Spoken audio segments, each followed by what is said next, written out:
नमस्कार दोस्तों, राधे राधे। सभी को कृष्ण जन्मोत्सव की हार्दिक शुभकामनाएं।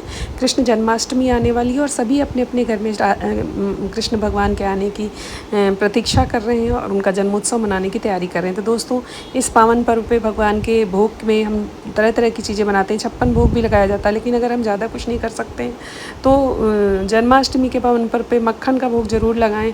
इसके अलावा आप पंजीरी बना सकते हैं और चरणामृत बनाएँ और ड्राई फ्रूट्स की बर्फ़ी। तो मैं बताती हूँ आपको कि ड्राई फ्रूट्स की बर्फ़ी जो है हम कैसे बनाएं, जिसको हम कतली भी कहते हैं। तो उसके लिए हम खरबूजे के बीज ले लेते हैं, मखाने ले लेते हैं, काजू किशमिश ले लेते हैं, बादाम ले सकते हैं, या फिर जो भी ड्राई फ्रूट्स आपके घर में हैं वो चीज़ें इकट्ठे करें, बाज़ार से लाएं। और इसके अलावा इलायची जो होती है उसको कूट के रख लें और थोड़ी सी चीनी मंगा लें।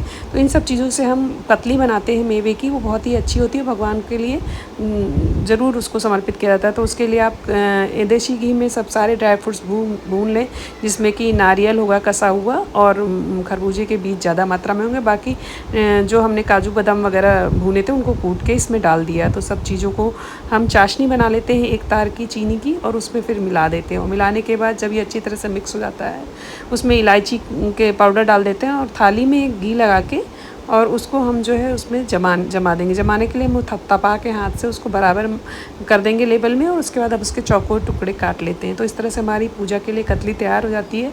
और जब हम उसको निकालते हैं तो उसमें से कुछ ड्राई फ्रूट्स जो हैं, जब हम वो थाली से उठा के उसको रखते हैं डब्बे वगैरह में, तो ड्राई फ्रूट्स कुछ नीचे रह जाते हैं। तो उसको हम इकट्ठा कर लेते हैं और उसके बाद हम बनाने चलते हैं पंजीरी या कसार जिसको बोलते हैं। उसके लिए हम आटा लेते हैं और उसको कढ़ाई में देसी घी में अच्छी तरह से, अच्छी मात्रा में देसी घी डालें और खूब अच्छी तरह से भूनते हैं आटे को धीमी आंच पे। और जब वो गुलाबी गुलाबी हो जाता है तो, और उसमें से खुशबू अच्छी सी आती है, तो मतलब आपके जो कसार है उसका भून गया है अच्छी तरह से। और फिर उसके बाद हम उसमें ड्राई फ्रूट्स मिला देते हैं। तो जो कुछ ड्राई फ्रूट्स तो हम भून के रख लेते हैं, और कुछ जो है जो हमारी बची हुई थी कतली में से निकला हुआ, उसको मिला के धीरे धीरे चलाते रहते हैं। और उसके बाद इसमें धीरे धीरे बूरा जो है वो भी मिलाते हैं। चीनी नहीं डालना चाहिए, बूरा ही मिलाएं तो उससे अच्छी तरह से मिक्स हो जाता है। बूरे को अच्छी मात्रा में और नारियल का बुरादा डाल के हम अच्छी तरह इस कसार को भूनते हैं।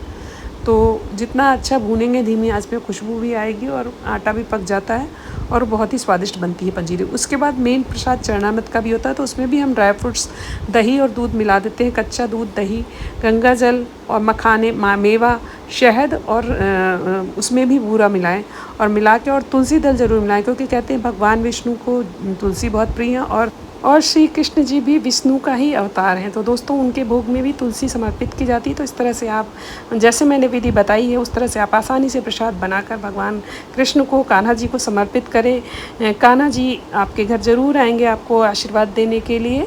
उनकी कृपा पूरे वर्ष आपके घर में बनी रहेगी और अगले साल आप फिर अच्छी तरह से जन्माष्टमी उनका पर्व मनाएंगे।